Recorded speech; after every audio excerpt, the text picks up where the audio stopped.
pse kërkohet Zvërneci? Çfarë veçante ka Zvërneci? E diti se çfarë thon ekspertët? Çfarë thon se ka dhe një version tjetër, Klodian, thonë që për në Zvërnec se shpas ka disa përbërje, burime, gjëra që ndoshta ndikojnë keq për trupin e njeriu dhe për njeriu. Jo, ka minerale të ralla. Ka litium. Ka gaz, ka naftë. Ka argjend. Ka flori. Zvërneci është arkeologji. Të shkatrosh Zvërnecin me ndërtime do të thotë të kesh varrosur të shkuarën tënde si popull, të tregosh që shqiptarët nuk kanë të shkuar, po nëse s'kan të shkuar një kom, nëse s'ka të shkuar, nuk ka as të tashme dhe rrjedhimisht nuk ka as të ardhme. Zvërneci është një pasuri e vërtet. Janë kryer punime atje nga grekët me mbështetjen amerikane. Janë gjetur minerale të rralla atje. Janë gjetur, siç ta thash, flori, argjend, litium. Me sasi të mëdha. Pa, janë gjetur. E ardhmja e botës nuk është më nafta. Janë këto, do kaloj bota në revolucionin e gjelbër, por që këta s'po e bëjnë gjithsesi. Do kaloj në revolucionin e gjelbër, pra përdorimi i energjisë elektrike. Kupton se ç'a bëhet, se nuk u tregojnë njerëzve të vërteta. Shiko, nuk është herë e parë që po kjo është në dobi të njerëzimit. Kjo pjesë që të kalosh në revolucionin e gjelbërës. Jo mirë është, po s'po e bëjnë. As s'po e bëjnë. Pyeta aty në lagjen time, kanë filluar këto makinat elektrike. Po. Edhe kanë vënë afër kështu se në përgjithësi këto pikat e furnizimit vjen afër transformatorëve, 20 kV-sh, edhe pyeta sa e keni ju, i thash kilovatin, 350 lekë tha. Se mund të kalosh ti në revolucion të gjelbër, kur ma bën 350 lek një kilovat, kur një familjare ka 105 ose 120 lek kilovatin. Si mundesh të kalosh? Shqipëria fle mbi pasuri prallore vetëm nga mineralet e ndryshme që ka Shqipëria. Bakër, hekur, boksite, domethënë kudo nëpër Shqipëri, nga Shqipëria mund fitojnë të paktën $100 miliardë vetëm nëse shfrytëzohen këto. Po, kalim pak të tema tjetër për sa i përket atyre resurseve që ka Shqipëria poshtë. Mund të punsojnë 100.000 njerëz. 100.000 njerëz. Të paktën 100.000 njerëz. Shqipëria mund të bëjë një fuqi e respektueshme në planin europian për sa i përket mineraleve, sepse ku mund të punsojnë ato 100.000 njerëz? Në të gjithë Shqipërinë, kudo ku ka minera. Kudo ku ka minera. Mund të punsojnë 100.000 njerëz me paga dinjitoze. E diti që po të mos kishte korrupsion këtu, po të mos vidheshin fondet, pagesat, rrogat minimale më të ulta këtu do të ishin të paktën 1.000 euro, do të kishin pensione dinjitoze.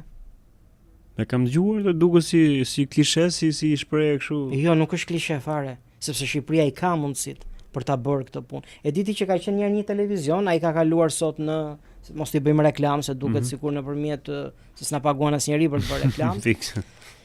Po ka qenë një televizion në TV quaj, dikur transmetonte me valë televizive, ai sot është në internet. Çfarë ndodhi? E mbaj mend si sot në mandatin e tyre të parë të këtyre që janë pushtet dhe që mas u intereson fare kush është në pushtet. Po, e ke thënë atë që s'intereson fare politika. Kush i solli këta, për dhe për çfarë qëllimesh? Erdhi një ekonomiste mjaft e zonja greke, mos harrojmë ka bërë tjetër shkollë ajo.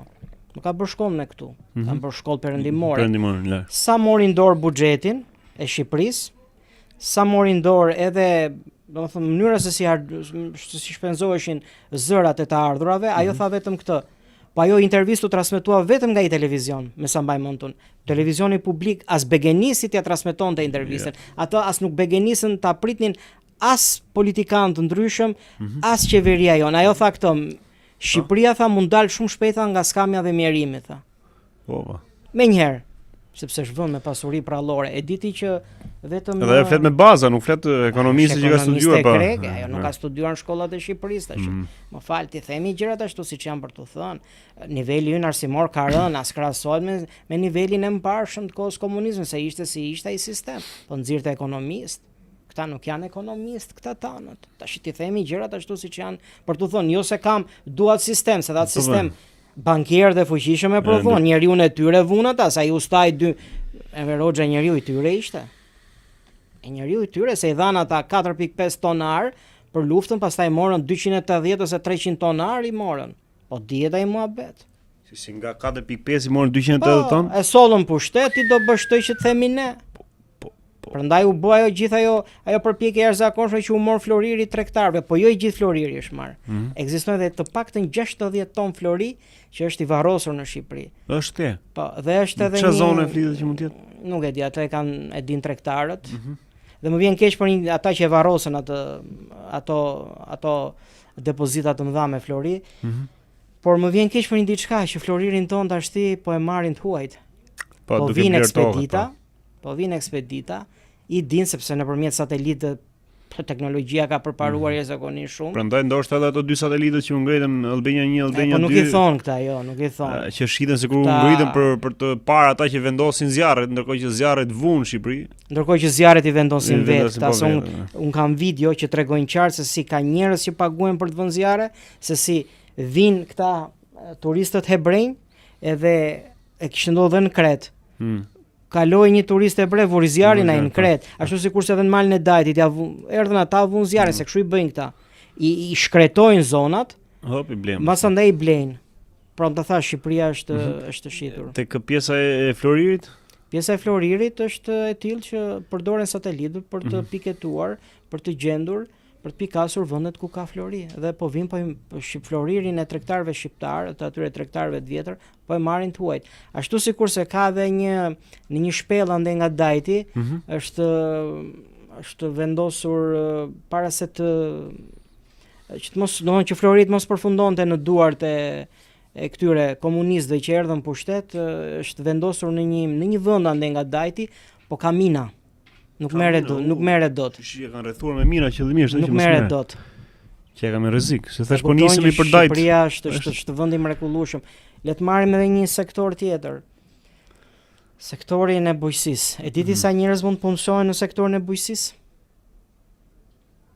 200.000 veta. 200.000 veta.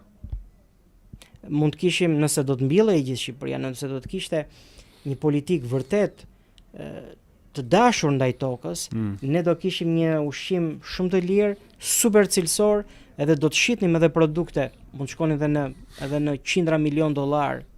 Do përdorshim eksportin, ndërkohë që ne s'kemi eksportin, kemi zero. E diti se sa lumenj janë prekur në Shqipëri? Po, e vërtetë I kanë parë. 300